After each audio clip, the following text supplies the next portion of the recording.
হাসিনা সরকারের পতনের পর ভারতের মাথা ব্যথার কারণ হয়ে দাঁড়িয়েছে চিকেন নেক বা শিলিগুড়ি করিডোর। বাংলাদেশের সঙ্গে সম্পর্কের অবনতি হলে ভারতের মূল ভূখণ্ড থেকে সেভেন সিস্টার্স বিচ্ছিন্ন হওয়ার আশঙ্কা রয়েছে। চিকেন নেক নিয়ে অতি সতর্ক অবস্থায় দেশটি। তবে বিশ্লেষকরা বলছেন, চিকেন নেক নিয়ে বাংলাদেশের কোনো রাজনৈতিক এজেন্ডা নেই।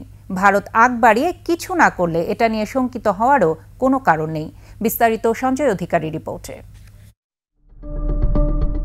চিকেন নেক বা শিলিগুড়ি করিডোর বাংলাদেশ ও ভারত উভয়ের জন্যই ভূ রাজনৈতিক ও অর্থনৈতিক দিক থেকে অত্যন্ত গুরুত্বপূর্ণ। শিলিগুড়ি করিডোরে বাংলাদেশের স্বার্থ স্থলপথে নেপালের সাথে বাণিজ্যিক সম্পর্ক স্থাপন করা, আর ভারতের মূল ভূখণ্ডের সাথে উত্তর পূর্বাঞ্চলের যোগাযোগের একমাত্র মাধ্যম এই করিডোর। চিকেন নেকের পূর্বে নেপাল আর পশ্চিমে বাংলাদেশ, আবার এখান থেকে স্বল্প দূরত্বেই রয়েছে ভুটান ও চীনের সীমান্ত। 22 কিলোমিটার প্রস্থের এই করিডোরটি ভারতের অখণ্ডতার জন্য খুবই গুরুত্বপূর্ণ। কোনো কারণে এটি হাতছাড়া হলে ভারতের সেভেন সিস্টার্স বিচ্ছিন্ন হয়ে যাবে, যে কারণে এটি সবসময়ই ভারতের মাথা ব্যথার কারণ।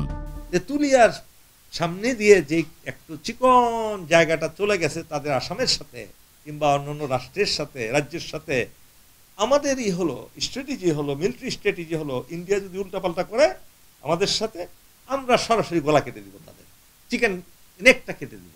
এইটাই তাদের যত ভয়। এই জন্যই তো হাসিনাকে তারা দীর্ঘ 16 বছর লালন পালন করেছে। কেন করেছে? অবৈধভাবে এই দেশটাকে দখল করার জন্য। বিগত আওয়ামী লীগ সরকারের 17 বছরে চিকেন নেক নিয়ে তেমন আলোচনা না হলেও শেখ হাসিনার পতনের পর বিষয়টি ভাবিয়ে তুলেছে ভারতকে। সম্প্রতি দুই দেশের সম্পর্কে যে টানাপোড়েন সৃষ্টি হয়েছে, এর পেছনে পরোক্ষভাবে চিকেন নেক ইস্যু কাজ করছে। এই চিকেন নেকটাকে তারা করতে পারতেছে না, সহ্য করতে পারতেছে না যে আমাদের এই ছোট্ট জায়গা দিয়ে আমরা আমাদের এই গলাটা ছোট থাকবে না, আমরা তাই দেহ করার জন্য তারা চিন্ময়কে লাগিয়েছে। বাংলাদেশকে তাদের অখন ভারতের ম্যাপের মধ্যে ঢুকিয়ে দিছে।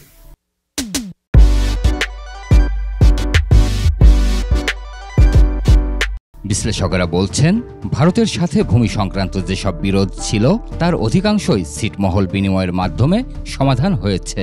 চিকেন নেক নিয়ে বাংলাদেশের কোনো রাজনৈতিক এজেন্ডা নেই। এটা একটা হিস্টোরিক্যাল ডেভেলপমেন্ট। চিকেন নেকের মতো একটা জিনিস তৈরি হয়েছে, আমরা তার কোনো ফায়দা নিয়েছি, ওইটা নিয়ে ভারতকে বিপদগ্রস্ত করেছি বা বিব্রত করেছি, তাও তো নেই। ভাববে কেন? তাদের ভাবনা বদলাতে হবে।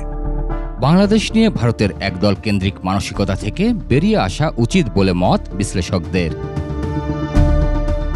সঞ্জয় অধিকারী, 21 টেলিভিশন, ঢাকা।